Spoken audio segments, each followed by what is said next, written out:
Hey guys, welcome to channel Exam Guruji. उम्मीद करता हूं कि आप सभी अच्छे होंगे और आप जिस किसी भी एग्जाम की प्रिपरेशन कर रहे हैं अच्छी चल रही होगी।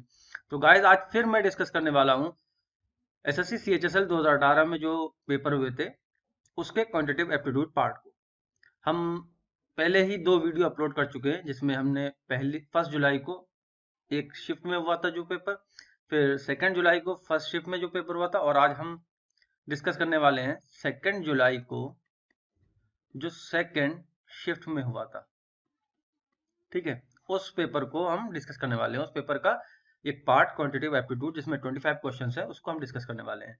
तो मेरी सभी से रिक्वेस्ट है जो एसएससी सीएचएसएल के एस्पायरेंट है या फिर किसी और कॉम्पिटेटिव एग्जाम की तैयारी कर रहे हैं, वो अगर ये वीडियो देख रहे हैं और उन्होंने चैनल को सब्सक्राइब नहीं किया अभी तक तो प्लीज चैनल को सब्सक्राइब जरूर कर लें। सब्सक्राइब करने के बाद आपको इसके बराबर में एक बेल का आइकन दिखेगा, वहां पर आप प्रेस करना बिल्कुल भी ना भूलें ताकि जो हमारी तरफ से आगे वीडियो अपलोड होंगी उसका नोटिफिकेशन आपको मिल जाए और आप वीडियो को इजीली एक्सेस कर सकें। तो देर ना करते हुए आज की वीडियो स्टार्ट करते हैं। तो पहला क्वेश्चन था सेकंड शिफ्ट में, लिख लेते हैं हम CHSL 2018। ठीक है, 2 जुलाई सेकंड शिफ्ट।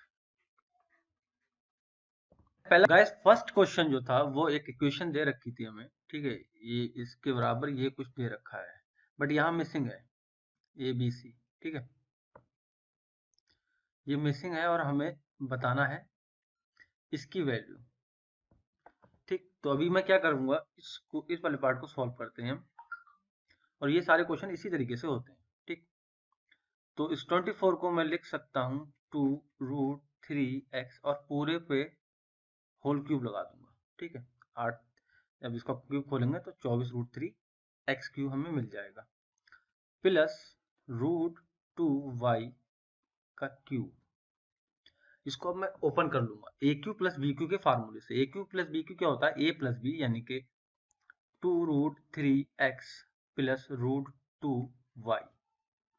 फिर ब्रैकेट ओपन और ब्रैकेट के अंदर होता है a² plus b² minus ab, यानी कि पहले वाले का स्क्वायर, तो ये होगा 12x² प्लस इसका स्क्वायर 2y² माइनस xy होगा 2√6xy। यहां से इस पार्ट को और इस पार्ट को मैं कंपेयर करूंगा, तो यहां से मुझे फाइंड आउट होता है कि a बराबर 12 है, b बराबर 2 है और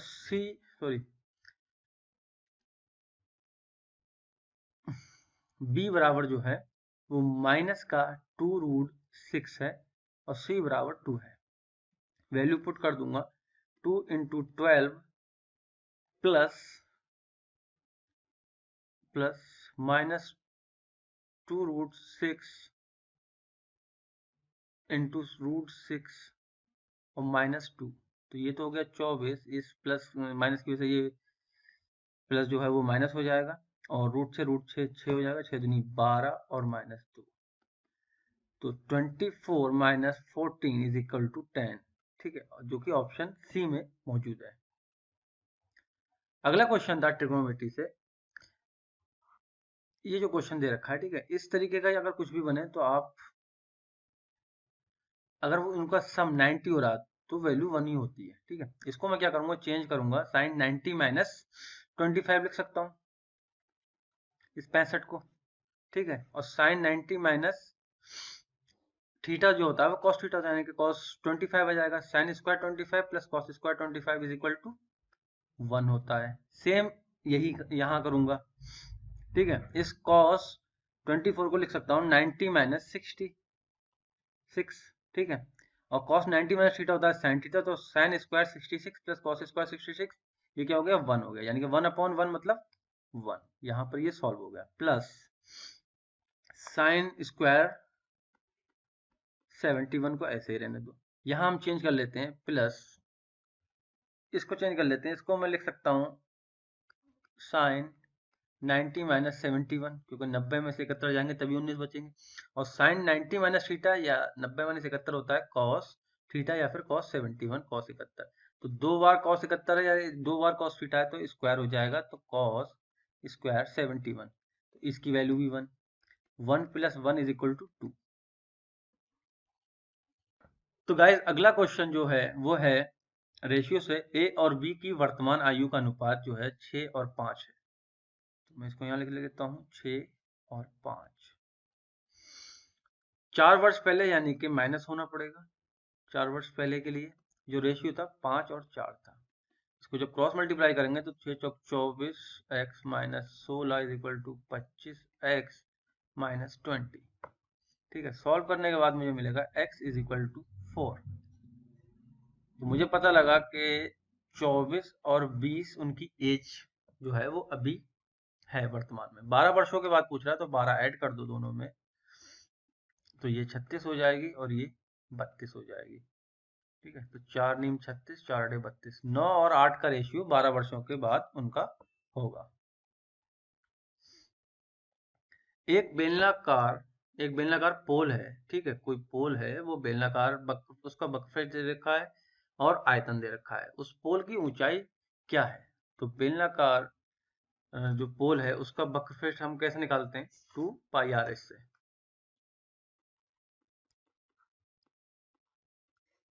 और उसका आयतन कैसे निकालते हैं? πr² h से। ये 132 दे रखा है, ये 528 दे रखा है। पाई से पाई कैंसिल आउट। ठीक है, अभी h से h कैंसिल आउट क्योंकि h तो सेम ही होना है पोल का।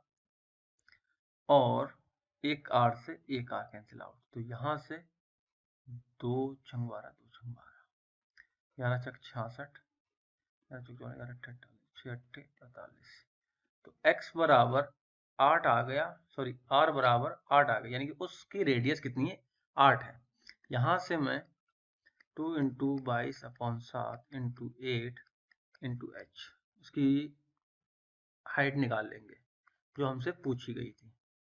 तो 11 कम 11 और 11 दूनी 22, 11 दूनी 22, 2 दूनी 4 और 4 तियां 12। ठीक, तो ये हो जाएगा 8h = 21 और h = 21/8। 8 दूनी 16, 16 5 21 बटे 8, 2 होल 5/8 ऑप्शन बी में जो था। अगला क्वेश्चन है cosec 31 = x और फिर इसकी वैल्यू पूछी गई है। तो मैं एक साइड में राइट एंगल ट्राइंगल बनाऊंगा। ठीक है, ये 31 है तो ये कितना हो गया? 59 हो गया। ये तो 90 होता ही है। cosec 31 दे रखा है यानी कि x/1 यही तो होता है, कर्ण बटे लंब। यहां से मैं बेस निकाल लूंगा इसका, तो x² -1 आएगा। ठीक, इसके सामने क्या होता है? परपेंडिकुलर यानी कि लंब। तो इसके सामने क्या होगा? ये लंब होगा, ये बेस होगा यानी कि आधार होगा, और इसके सामने ये आधार होगा। तो बस अब वैल्यू पुट कर देना है। sin² 59, तो sin² में पता है लंब बटे कर्ण होता है, तो लंब अभी x² -1 और कर्ण हमारा सेम रहता है x, और स्क्वायर है तो स्क्वायर कर देंगे, प्लस 1 ये तो दे ही रखा था x, तो स्क्वायर करना है बस 1/x², क्योंकि ये cosec 31 की है, यहाँ पर cosec² 31 है। tan² 59। ठीक, tan बराबर क्या होता है? tan थीटा बराबर होता है लंब बटे आधार। तो ये लंब है और ये आधार है, तो √x² -1, और स्क्वायर का पूछा, tan² पूछा तो स्क्वायर कर देंगे, माइनस 1/sin² 59 और cosec² 59। ठीक है, तो इसको मैं लिख सकता हूँ 1/59, तो ये cosec यहाँ लिख लेता हूँ। चलिए,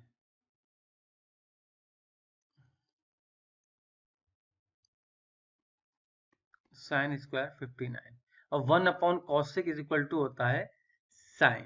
ठीक, तो ये मल्टीप्लाई में sin² 59, ये कैंसिल आउट हो गया। ठीक है, यहाँ स्क्वायर हुआ, ये हो गया x² -1/x², क्योंकि रूट ऊपर का जो है वो पूरा हट जाएगा स्क्वायर से, प्लस 1/x², प्लस यहाँ भी रूट हट जाएगा तो क्या बचेगा? x² -1। ये हर इसका सेम है तो ये ऐड हो जाएगा, यहाँ से माइनस का है, ये प्लस का, ये कैंसिल आउट हो जाएगा। ठीक, और बचेगा क्या? X square upon x square plus x square minus one, और सॉरी एक ये माइनस था, ठीक, ये माइनस वन, ये कटा, यहाँ वन बचा, प्लस का वन है, प्लस के वन से माइनस का वन बचेगा, एक कटेगा, तो एक्स स्क्वायर माइनस वन जो है वो आपका ऑप्शन बी में आंसर दे रखा है। नेक्स्ट क्वेश्चन है कि एक चतुर्भुज है, किसी चतुर्भुज एबीसीडी में वृत्त पर स्थित है वो, तो बना लेते हैं एक वृत्त और उसके अंदर एक चतुर्भुज,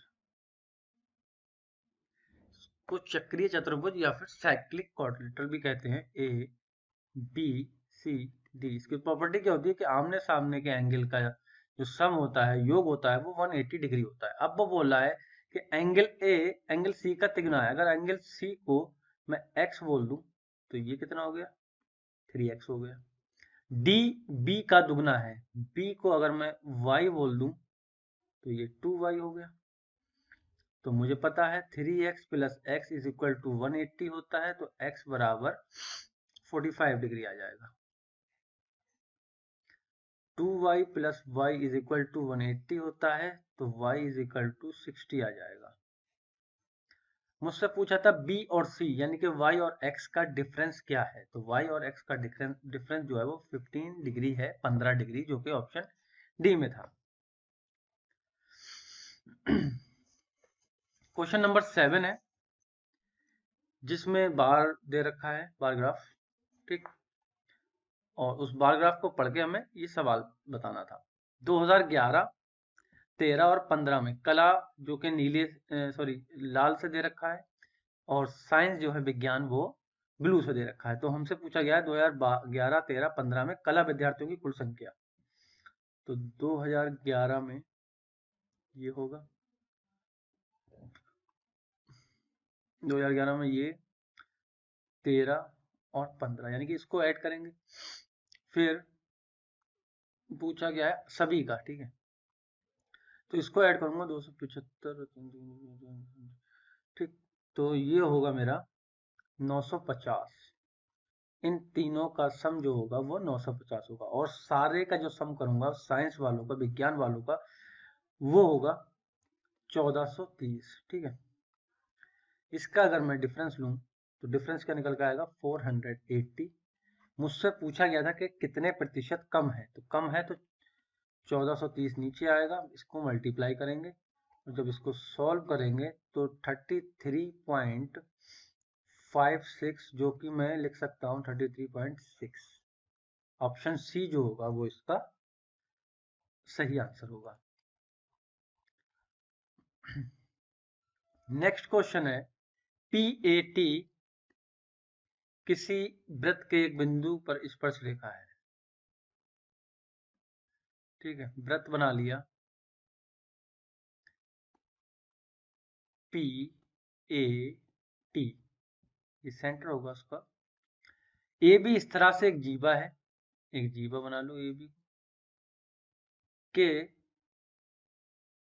अगर वृत्त पर, ठीक है, AB इस तरह से जीवा, BAT ये वाला एंगल जो है वो 72 डिग्री है। अगर वृत्त पर कोई बिंदु C भी है, मान लो यहाँ पे है C, इसको ऐड कर लो, इन दोनों को मिला दो, तो CBA यानी कि ये वाला एंगल जो है वो 58 है, ठीक।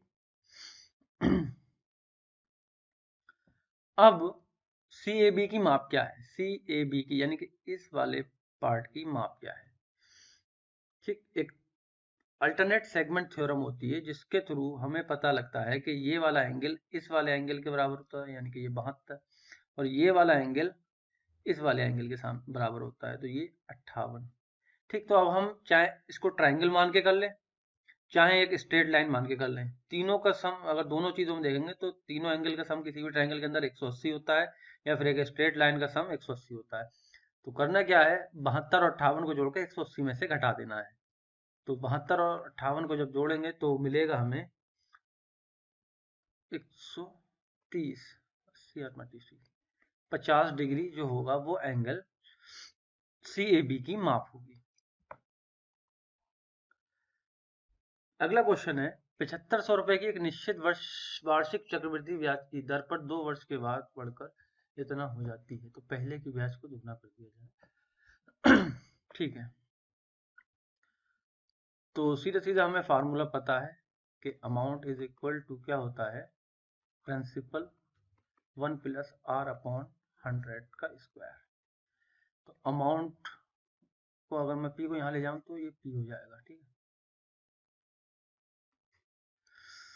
तो अमाउंट कितना है 8748, ठीक, 7500 is equal to 1 plus R upon 100 का होल स्क्वायर। यहाँ से मुझे क्या मिलेगा, इसको जब मैं काटूंगा तो 729 upon 625 is equal to 1 plus R upon 100 का होल स्क्वायर। ये होता है 27, स्क्वायर रूट जब निकालूंगा तो 27 अपॉन 25 और 1 को इधर लाऊंगा तो r अपॉन 100, 27 25 माइनस 1, इसको एलसीएम लूंगा तो 2 अपॉन 25, ठीक, बराबर r अपॉन 100 होगा, 25 चौका 100 और r बराबर 8%। r बराबर जो निकला मेरा वो 8% है, यानी कि 8% की दर से ब्याज लिया जाएगा। लेकिन अब वो कह रहा है कि पहले की ब्याज को दुगना कर दिया जाए और इतने साल के लिए, ठीक, 5 चौका 20 और 23/5 वर्ष के लिए राशि का साधारण वर्ष क्या होगा।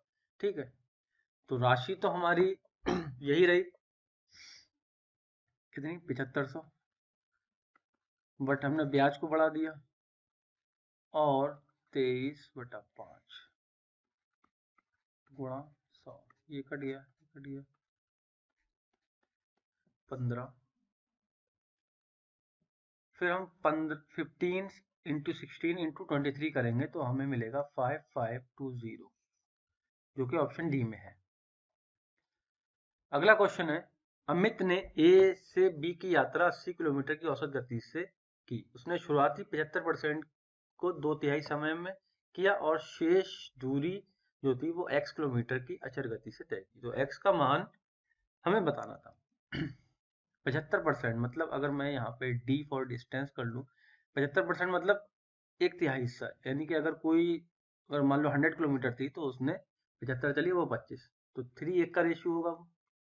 75% मतलब 3:1, यानी कि 3 हिस्से और 1 हिस्सा किसी भी चीज का। फिर टाइम, टी फॉर टाइम, 2/3, यानी कि 3 हिस्सों में से 2 हिस्से और ये वाई। ठीक, ये उसने किया। यहां से मैं देख सकता हूं कि दूरी कितनी हो गई 4 और ये कितना हो गया टाइम 3y, टोटल दूरी 4 और टाइम 3y हो गया, जिसको वो 80 किलोमीटर की स्पीड से चल रहा है। तो मुझे पता है फार्मूला क्या होता है, दूरी बटे समय बराबर चाल, चाल बराबर दूरी बटे समय होता है। तो y बराबर 1/60 आ जाएगा यहाँ से। तो दूसरी चीज मुझे पता है कि इन्वर्सली प्रोपोर्शनल होती है अगर टाइम और स्पीड आपस में। तो टाइम मेरा इतना आ रहा है 1/60 आर, तो स्पीड कितनी होगी मेरी 60 होगी, 60 किलोमीटर पर आवर, क्योंकि ये y ये था ना, लास्ट वाले की पूछा था x का मान। ठीक, नेक्स्ट क्वेश्चन है 2011 और 2015 में जो था विज्ञान के विद्यार्थियों की कुल संख्या 2012 और 15 में कला के विद्यार्थियों की कुल संख्या से क्या अनुपात है। ठीक है, तो 225 2011 और 2015 375, इसको ऐड करूंगा तो 600 आएगा। दूसरा रेशियो निकालना तो मैंने रेशियो का साइन लगा दिया। 2012 में और 2015 में कला में 325 325 ये मिलके होगा 650, 0 से 0 कैंसिल आउट, 12 और 13, 5 से इसको डिवाइड कर दिया तो 12:13 का रेशियो जो है वो आएगा इसका। अगला क्वेश्चन है 80 विद्यार्थियों की कक्षा में 60% विद्यार्थी खेल में भाग लेते हैं और बाकी नहीं खेलते हैं, यानी कि 80 में से 60% कितना हुआ 48, 8 संग 48, ठीक है 50, और ये 32 जो हैं वो नहीं खेलते हैं। भाग नहीं लेते हैं। पहले वाले समूह का औसत वजन जो है वो बाद वाले समूह की तुलना में 5% अधिक है। अगर सभी विद्यार्थियों का औसत वजन इतना है तो पहले वाले समूह का औसत वजन किग्रा में केजी में क्या होगा। तो जो उसने हमको शर्त दी है कि पहले वाले समूह का वजन बाद वाले समूह की तुलना में 5% अधिक है, तो मैंने मान लिया कि इसका औसत वजन x है, तो इसका कितना हो जाएगा x मल्टीप्लाई 1.05। ठीक, इसको ऐड कर दूंगा 48x 1.05 प्लस 32x और इज इक्वल टू किसके बराबर है, ये 103/2। टोटल कितने विद्यार्थी हैं 80। ठीक है, इसकी मल्टीप्लाई करके जब मैं ऐड करूंगा, इसको सॉल्व करूंगा, तो मेरे पास मिलेगा 82.4x इज इक्वल टू 4120। इसको काटेंगे 40 की मल्टीप्लाई कर देंगे। ठीक है, और x बराबर जब इसको डिवाइड करूंगा तो 50 आएगा। मुझको पूछा गया था औसत वजन पहले वाले का, यानी कि इस वाले पार्ट का औसत वजन पूछा गया था। तो 1.05 और x की जगह 50 रख दूंगा, तो यहाँ से आएगा 52.5, जो कि ऑप्शन सी के अंदर मौजूद है। अगला क्वेश्चन फिर बार ग्राफ से दिया गया है। ठीक, अच्छे से बार ग्राफ को पढ़ेंगे और इसका आंसर देंगे। तो 2011, 13 और 15 को हम ऐड करेंगे, किसको, साइंस वालों को, यानी कि ये 11, 13 और 15। ठीक, इसको ऐड करने के बाद मेरे पास होगा 300। इसका एवरेज निकालूंगा तो ये होगा, सॉरी, ये होगा 900। एवरेज होगा वो 300 होगा। 2011 में कला वाले के पास थे 275। कितना ज्यादा हुआ, 25 ज्यादा है। किस पे ज्यादा है, 275 पे। 11 11 9 100, 9 होल 1/11 जो है वो इसका ऑप्शन डी में आंसर है। अगला क्वेश्चन है a plus B plus C is equal to 4, A B plus C बराबर 1, तो A Q minus B Q ये हमें बताना है। तो इस फार्मूले के अकॉर्डिंग हमारे पास होता है a plus B plus C और होता है A square plus B square plus C square minus A B plus B C plus C A. तो A square plus B square plus C square नहीं है, वो कैसे फाइंड आउट करूंगा, इसका मैं होल स्क्वायर कर दूंगा। यहाँ से मिलेगा A square plus B square plus C square plus 2 A B plus B C plus C A is equal to 4 का 16। ठीक, ये तो वैसे ही रहेगा, इक्वल टू ये इधर को लाऊंगा तो माइनस का हो जाएगा 16 और ए बी इसकी जगह 1 रख दूंगा तो 2 इंटू 1 मतलब 2 और ये 14। ठीक है, तो A square plus B square plus C square 14 हो गया। अब मैं यहाँ वैल्यू पुट कर देता हूँ। A plus B plus C की वैल्यू है 4, A square plus B square plus C square की वैल्यू अभी निकाली है 14 माइनस इसकी वैल्यू कितनी है 1, तो 4 इंटू 13, 13 चौका 52, जो कि ऑप्शन सी में है।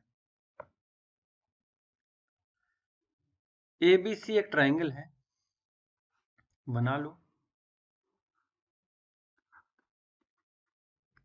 इसमें बी और सी के समद्विभाजक किए गए हैं जो डी पे काट रहे हैं। तो बी डी सी बराबर 104 दे रखा है, एंगल ए पूछा है। ठीक, तो बी डी सी निकालने के लिए क्या होता है, 90 प्लस ए वाई 2 हमें पता है। 104 इसकी वैल्यू दे रखी है, 90 को जब लाएंगे तो माइनस का हो जाएगा, बराबर ए वाई 2।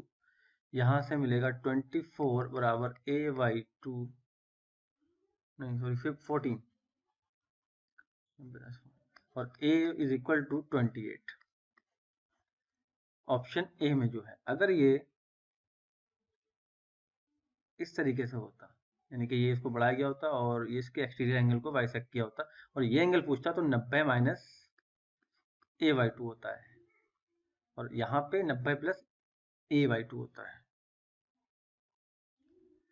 किसी निर्वाचन क्षेत्र में 40% मतदाता जो हैं वो वरिष्ठ नागरिक हैं। वरिष्ठ नागरिकों में भी 40% निरक्षर है, यानी कि अगर मैं मान लूं कि 100 है कोई, तो 40 जो है उसमें वरिष्ठ है। इस 40 में भी 40% यानी कि 16 जो है वो निरक्षर हैं, वो पढ़े लिखे नहीं है, और 25% जो है वो गैर वरिष्ठ नागरिक मतदाता साक्षर हैं, गैर वरिष्ठ नागरिक साक्षर हैं, यानी कि इसमें 24 मिले, ठीक। और जो दूसरा पार्ट बचा 100 का यानी कि 60, उसमें 25% जो है वो साक्षर हैं, ठीक। तो 25% का मतलब है 15, 1/4, ठीक है, ये 45। निरक्षर गैर वरिष्ठ नागरिक मतदाताओं की तुलना में निरक्षर, ठीक है, निरक्षर यानी कि निरक्षर वाले ये हैं 16 की तुलना में साक्षर वरिष्ठ नागरिकों की कितने प्रतिशत कम है। सॉरी, यहाँ पे निरक्षर गैर वरिष्ठ दे रखा है, तो गैर वरिष्ठ तो ये है और निरक्षर वाले ये हैं, तो यहाँ पर 45 की तुलना में साक्षर वरिष्ठ, ये वाले साक्षर थे हमारे 24, कितने प्रतिशत कम है। तो यहाँ से मैं इसका कंपेयर करूंगा तो मुझे मिला 24, 21, ठीक है। कम है तो फिर बड़े वाले को लेंगे 45 इंटू 100, 3 7 3 15, 5 3 15 और 5 20, 140/3, 3 चौक 12, 2 बचे 3 चौक 18, 2/3%, 46 होल 2/3%, जो कि ऑप्शन डी में है। अगला क्वेश्चन है R1 से, किस वर्ष में कला के विद्यार्थियों की संख्या विज्ञान की तुलना में 30% अधिक है। 30% अधिक मतलब अगर कोई चीज 100 है तो वो 130 हो गई, यानी कि 10 और 13 का रेशियो हो गया। तो 2011 में देखते हैं 225 का 30% करके विज्ञान की तुलना में 30% अधिक है, ठीक है। 25 चौका 100, 25 नहीं 65, यहाँ तो पॉइंट में ही आ रहा है, 30% हो ही नहीं रहा। 250 इंटू 30 मल्टीप्लाई 100,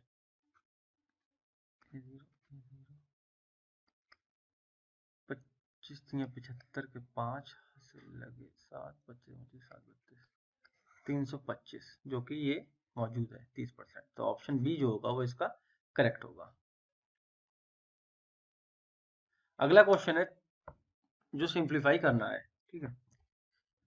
तो इसमें क्या करना है हमें, 3 और 2 की मल्टीप्लाई है, लेकिन उससे पहले डिवाइड है, बॉड मास लगाएंगे, लेकिन ऑफ लगाए, ये पूरा का पूरा क्या है, एक पार्ट है, 12×36, 2/16।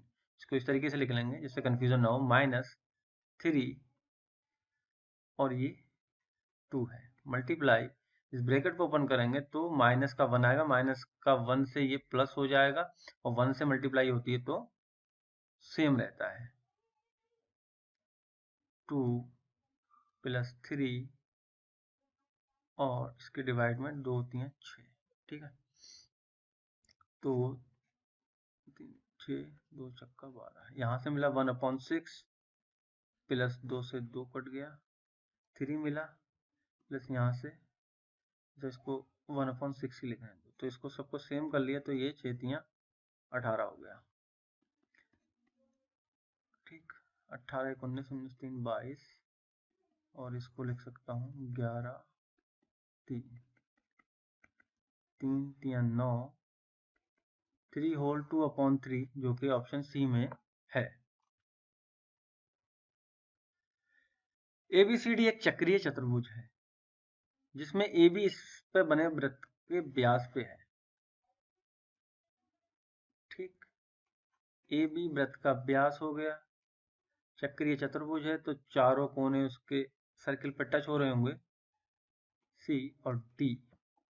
ADC यानी कि ये वाला एंगल 158 दे रखा है, BAC ये वाला एंगल मुझसे पूछा गया है। चक्रीय चतुर्भुज है तो ये वाला एंगल कितना होगा,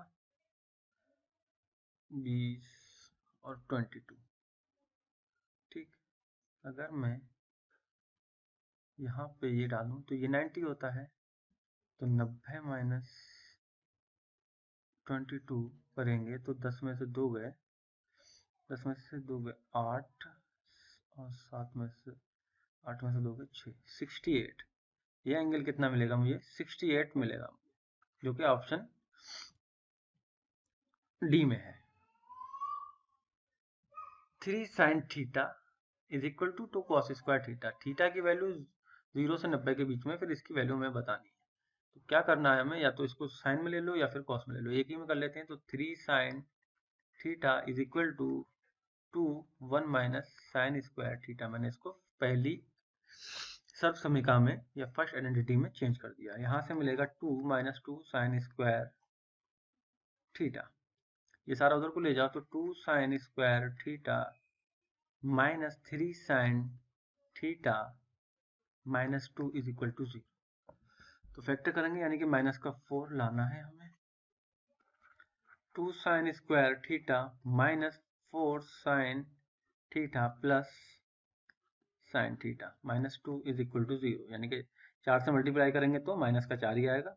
जब इसको हम ऐड करेंगे तो माइनस का 3 आएगा। तो 2 साइन थीटा कॉमन कर लिया, अंदर बचा साइन थीटा माइनस 2। ठीक, साइन थीटा यहाँ बचा और 2 यहाँ बचा, प्लस 1 कॉमन कर लिया तो अंदर बचा sine theta minus 2 is equal to 0। तो साइन थीटा की वैल्यू जो निकलेगी वो या तो 2 आएगी या फिर माइनस की 1/2। 2 हो नहीं सकती, माइनस की 1/2 कब होगी? जब साइन 90 प्लस 30, हाँ, 120 डिग्री हो, थीटा की वैल्यू 120 डिग्री हो। तो 10 90 प्लस 30 कॉट 30, कॉट 30 ये होगा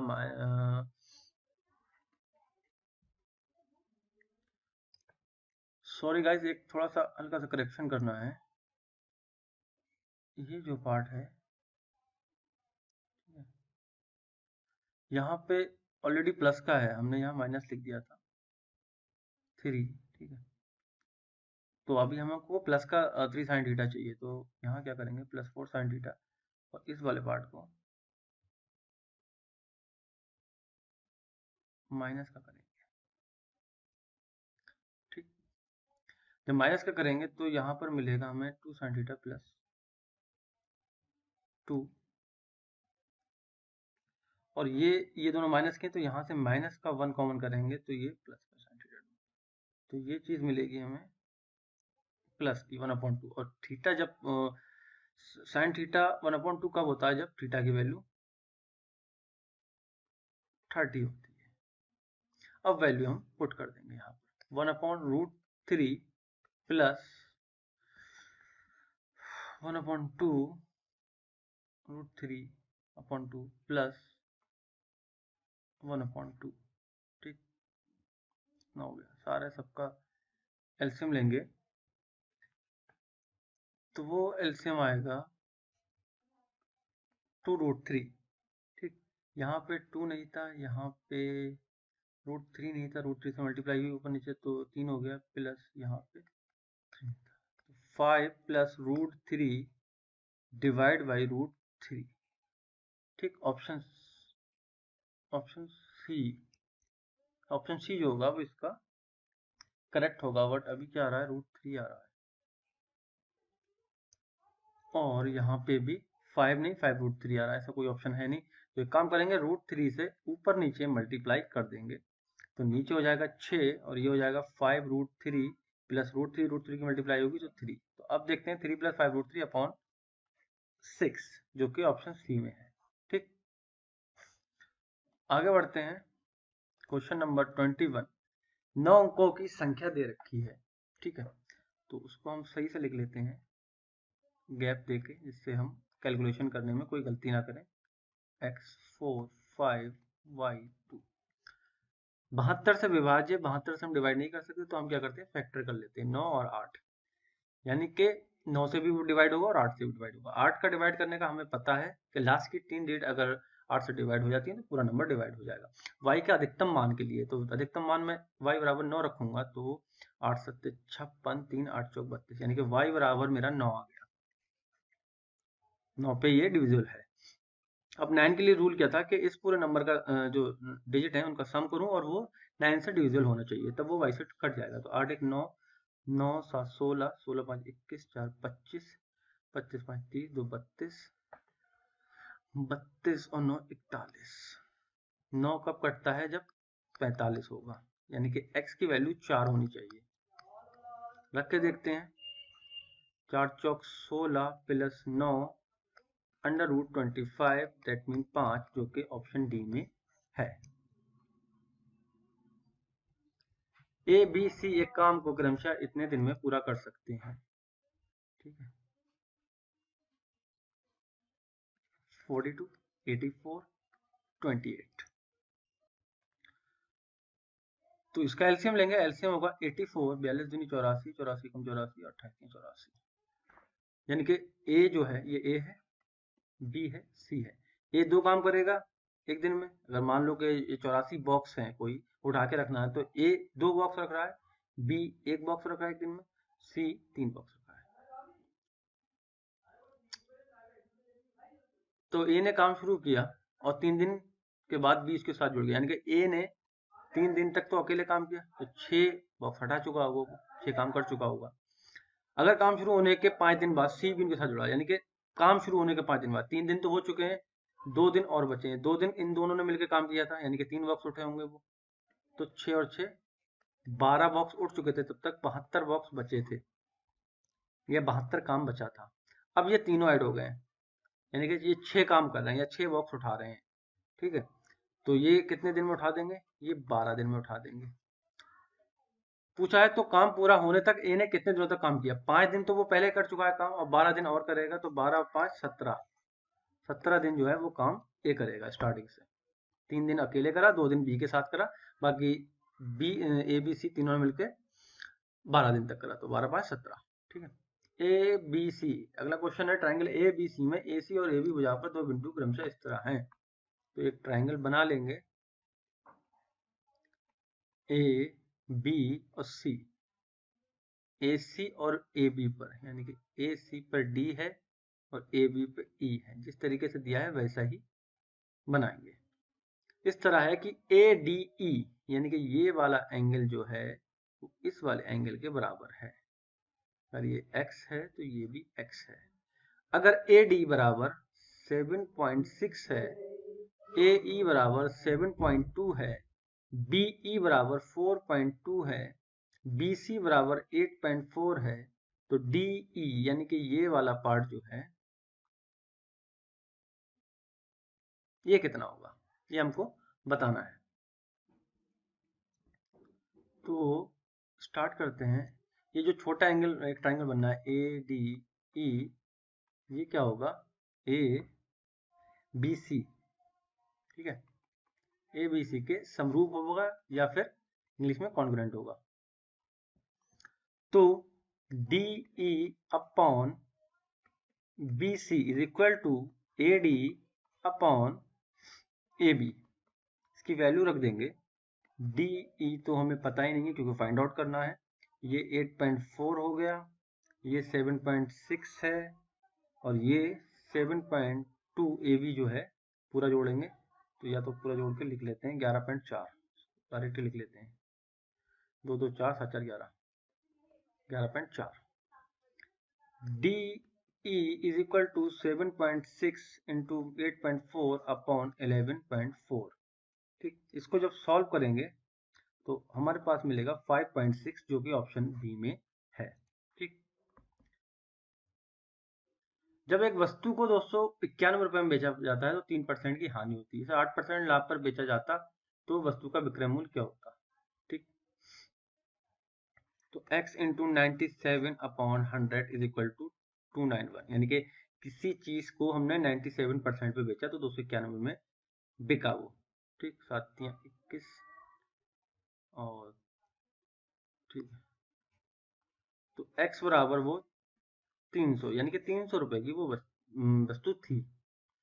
उसको मुझे 8% लाभ पे बेचना था, तो 108 कर दिया मैंने और डिवाइड। 8 3 24 और 3 एकम 3, 324 रुपए में बेची जाती वो। विक्रय मूल्य अगर होगा तो उसको 8% लाभ होगा। ठीक, तो गाइस आज की वीडियो का लास्ट क्वेश्चन और 25 नंबर क्वेश्चन है, ये ट्रिग्नोमेट्री से।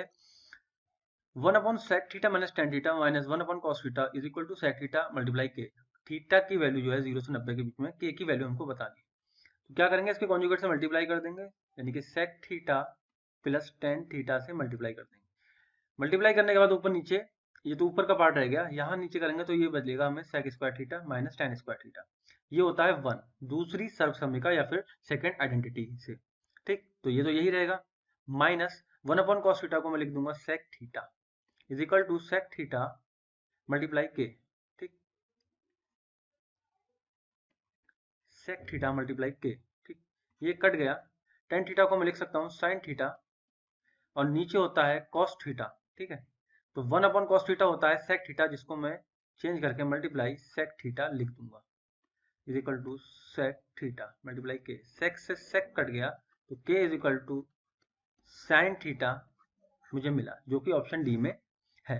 तो गाइस आज की वीडियो में इतना ही। उम्मीद करता हूं कि आपको वीडियो पसंद आई होगी। वीडियो अगर आपको पसंद आई हो तो प्लीज वीडियो को लाइक करें, शेयर करें ज्यादा से ज्यादा, ताकि दूसरे लोगों को भी इसका फायदा मिल सके और वो अपनी प्रिपरेशन को अच्छा कर सके।